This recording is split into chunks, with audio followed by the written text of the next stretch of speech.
there poetry pals, welcome back to another video. This week we are talking about how to write a limerick. So as usual with my how to write a poem videos, we're going to go through a little bit about the history of the form, we're going to get into the technicalities of it, and then I'm going to give you my advice on how to go about writing one. But before we go any further, please make sure you like this video, drop me a comment about what brought you here, and also subscribe. It really helps small creators like me get found. And while we're on the subject, why don't you follow me on social media? I am at Josie Alford Poet on all the things. So, as with all of these how to write a poem videos, I want to go into a little bit of the history about it. And interestingly, the origin of the limerick is not that clear. The form itself of like 5 lines with that particular rhyme scheme may have made its way into England from France sometime in the 16th, 17th century, but it's not actually confirmed at all. So the origin of the name Limerick is often disputed, but it is generally accepted that it comes from the city or county Limerick in Ireland. It's been suggested that the name derives from the chorus of an 18th century Irish soldier's song, "Will You Come Up to Limerick?" To this were added impromptu verses with improbable incident and subtle innuendo. That's from the Encyclopedia Britannica. By the sounds of it, this poetic form and the name may have happened separately, and then they got squished together at some point around the 18th, 19th century. From there, the form was massively popularised by Edward Lear, who we're going to talk about and use as an example throughout. One more thing before we get into the technical elements of the form. It's worth noting that Gershog Hesman wrote that limericks should always be obscene. Basically, limericks are meant to be filthy, a little bit of innuendo if you know what I'm saying, and we're definitely going to be playing with that when we go into how to write our own poems. Let's get into the technical aspects of it. So, first of all, do you like my nails? Thank you. They are from Hello Taco. We're going to go through the technical aspects of a poem. I found this example online. The thing is, with a lot of limericks, they're always sort of like shared anonymously, so I don't know who wrote this. But let's get going. So, first of all, a limerick has 5 lines, as you can see. No, that's... So a limerick has 5 lines, despite the fact that I just tried to number 4 as number 5. It has a rhyme scheme of A, B, B, A. So we start with a rhyming couplet, then we have our shorter rhyming couplet here, and then we end with the final line that rhymes with the first one. Now we're going to go slightly into the rhythm here.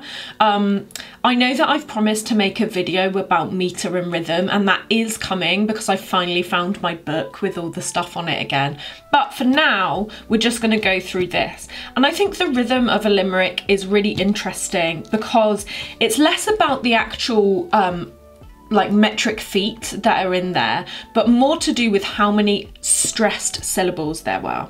Normally for a limerick, the 3 longer lines are an I am followed by 2 anapaests. So there once is an I am, which is an unstressed syllable followed by a stressed syllable. And then we have 2 anapaests. Now an anapaest, we'll go into more about all of these in another video, but for now all you need to know is that an anapaest is 2 unstressed syllables followed by a stressed syllable. So there once were 2 cats from Kilkenny. So this one doesn't actually fit it because it is an anapaest from Kilkenny. We have another syllable on the end here, but you get the idea. So for example, there once were 2 cats from Poole would be correct. But the fact is that basically the longer lines have 3 emphasized syllables, and there doesn't have to be just one in between. There can be a couple. So there once were 2 cats from Kilkenny. Each thought that was one cat Yeah, one cat too many. No. Anyway, so gosh, messed this up already. Okay, so each thought that one cat was too many. No. Each thought that was one cat too many. That was one cat. That was one cat. Yeah. That was one cat too many. We'll just make that, but we all know that the two is also. So they started to fight and to scratch and to bite. So normally the third and fourth lines are just two anapaests. So they started to fight and to scratch and to bite. And to scratch and to bite is really a nice simple way of what we're trying to say. So, and to scratch and to bite. And then the final line should reflect the same first ones. Now this one doesn't at all because the now is definitely a stressed syllable, but we have, now instead of two cats, there aren't many. Now instead of two cats, there aren't any. So this one has an extra one. Now the easiest solve for this was actually to get rid of the now, because that would make it more accurate. So it'd be, there once was two cats from Kilkenny, each thought there was one cat too many. So they started to fight and to scratch and to bite, instead of two cats there aren't any.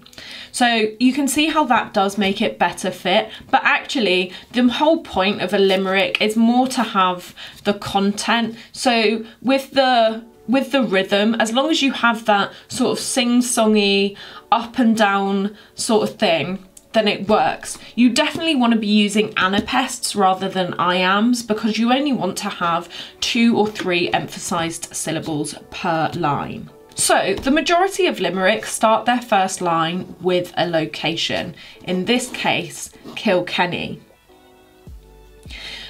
which is normally the protagonist or the subject of the poem's place of origin. And then the whole point is that you find these rhymes. Now, one thing to bear in mind is that the limericks always do tend to go for multi-rhymes. That's rhymes that cross across many syllables. So if we were going for Kilkenny, just rhyming the E sound at the end of the Y is not enough, which is why Kenny, many and any are all rhymes. So it's at least a 2-syllable rhyme, but possibly even more in some cases. Now we're going to move on to Edward Lear. As I mentioned earlier, Edward Lear definitely popularised the form in the 19th century? Oh gosh, I don't know.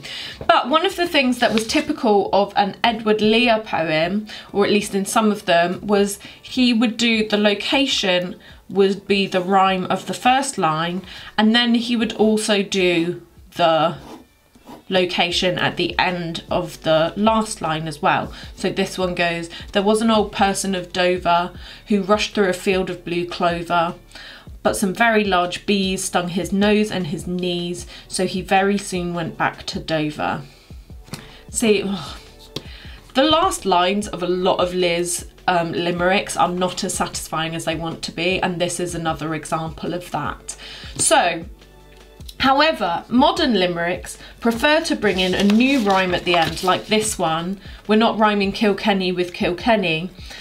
So modern limerick writers prefer to bring in a new rhyme at the end, and frankly I do too. So when we're writing our own sonnet in a moment, we'll be bringing in a new rhyme at the end. Now, before we go any further, I do want to bring up one of the most famous locations for a limerick, which is Nantucket. So this poem was actually first submitted for publication in an American poetry journal or a magazine or something.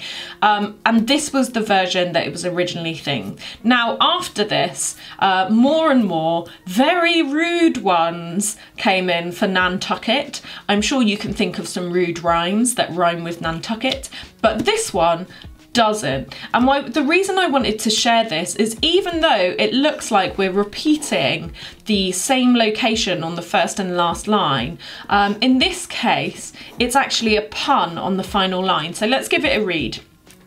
There once was a man from Nantucket who kept all his cash in a bucket, but his daughter named Nan ran away with a man, and as for the bucket, Nantucket. So what this is a pun on is Nan, his daughter, taking the bucket. And this one also has one of the most pleasing rhythms. So we're just going to go through and we're going to do this as well, because there once was a man from Nantucket.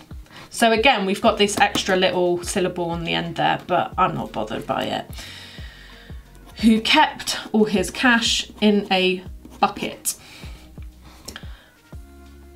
But his daughter named Nan ran away with a man, and as for the bucket, Nantucket. Nantucket. Nantucket.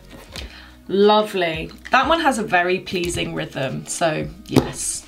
This one, out of the examples that I put, this one's definitely my favourite, but I did want to include this one, as we're not just rhyming Nantucket with Nantucket in our things. So that's all the technical aspects of it. Now we're going to go into how we're going to write our own limericks. So let's get into my advice about how to write a poem. There are 5 steps. Number 1, come up with a location. As most limericks do begin with a location at the end of the first line, coming up with the location is useful as this defines the rhymes for lines 2 and 5. Step 2, go on Rhyme Zone or come up with your own rhymes for the location that you've chosen. Write all of these down. Number 3 is to pick the vibe. Basically what I mean by this is, once you've got the location and all of the rhymes, it becomes clearer what sort of topic you can use. Number 4, then come up with the middle lines. This is essentially a rhyming couplet, and so is one of the easiest bits to add. But you have to make sure that you're getting yourself from the second line down to the 5th line. So make sure when you're picking your middle lines, you're considering that. There once is actually a really good one to use because it sets up that I am. But obviously with any rules of anything, you don't have to use it. Number 5, tidy it all up, and there you have it, a limerick. Okay, so my final one is, beware of the woman of Bristol, the one that carries a pistol. She walks alone at twilight, brings guns to knife fights, and leaves with an uncanny whistle. As I said in the intro, limericks are actually meant to be a little bit filthy, a little bit obscene, a little bit of innuendo. They're meant to have something weird about them. And during the process of writing this video, I actually wrote some rather not safe for work, or should I say not safe for YouTube, limericks. So if you want to hear some of my filthy limericks, over the next week or so I'll be sharing them on Instagram as reels, so hop over there, give me a follow, and by all means share your filthy limericks as well, and make sure you tag me, I'd love to hear them. So that's it for this week. I hope you enjoyed this video on how to write a limerick. If you found this video useful, please let me know in the comments. If you've written a limerick and you want to share it in the comments, please do that as well. And please make sure you like and subscribe. I'll be putting out new videos every week about all things poetry and some things that aren't. If you really appreciate this and you want to show your appreciation through money, you can become one of my Patreons, or if a monthly subscription thing isn't your deal, you can always buy me a coffee. The links to do both of that are in the description down below. And if you just want to support but you're not able to do it with money, then please share this video as widely as you can. Again, comments and likes are always great too. I'll see you all next week. Thanks so much for watching. Bye.